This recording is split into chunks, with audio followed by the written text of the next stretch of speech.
8 सितंबर और 22 सितंबर को जरूर जलसा होगा।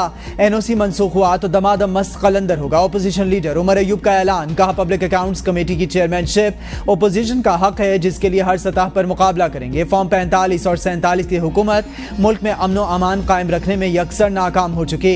पीटीआई 8 सितंबर को इस्लामाबाद में और 22 सितंबर को लाहौर में जलसा करेगी। नाअहल हुकूमत ने मईशत का बेड़ा गर्क कर दिया। खुशहाली का एक ही हल, बानी पीटीआई को रिहा किया जाए। फौज और पीटीआई में बातचीत की अशद जरूरत, उम्मीद है डेडलॉक मजीद बरकरार नहीं रहेगा। तर्जुमान पीटीआई रऊफ हसन कहते हैं फौज और पीटीआई में बिला ताखीर मुज़ाकरात का आगाज होना चाहिए। पीटीआई हमेशा फौज से बातचीत करना चाहती है।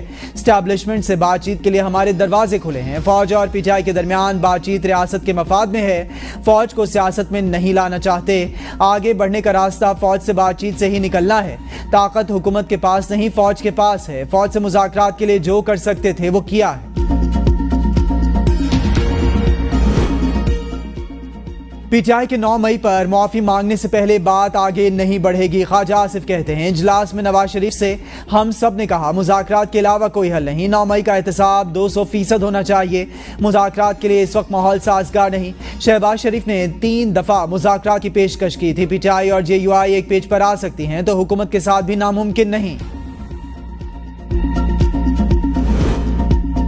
कौमी असम्बली का इजलास आज शाम 5 बजे होगा। विफाकी वजीर अब्दुल अलीम खान निजकारी कमीशन तरमीमी bill 2024, Khawaja Asif Pakistan navy ordinance में तरमीम का बिल पेश करेंगे।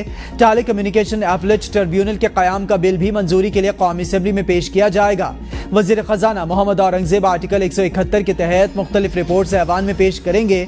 भिखारी माफिया के मुनज़्ज़म अंदाज में बैरून मुल्क जाने पर तवज्जो दिला नोटिस भी इजलास के एजेंडे में शामिल। कराची को एक के बाद दूसरे तूफान का सामना, महकमा मौसमियात ने आज से 4 सितंबर तक अलर्ट जारी कर दिया। कराची और हैदराबाद समेत सिंध भर के लिए अलर्ट जारी। महकमा मौसमियात के मुताबिक मानसून का दूसरा सिस्टम खलीज बंगाल में तैयार हो रहा है। ये समुद्री तूफान भारतीय रियासतों गुजरात और राजस्थान पर असर अंदाज होगा। तूफान असना कराची से दूर चला गया।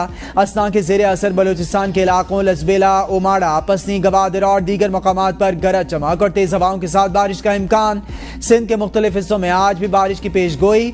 एनडीए में अलर्ट में कहा गया कराची, हैदराबाद, ठट्टा बदीन, टंडू अलाया, टंडू मोहम्मद खान में बारिश मुतवक्के। सांगड़, उमरकोट, थर में भी बारिश का इम्कान। बारिशों के बाद सैलाबी सूरत हाल पैदा होने, नशेबी इलाके ज़ेरे आब आने का खदशा। मुतल्लिका इदारों को एहतियाती तदाबीर इख्तियार करने की हिदायत जारी।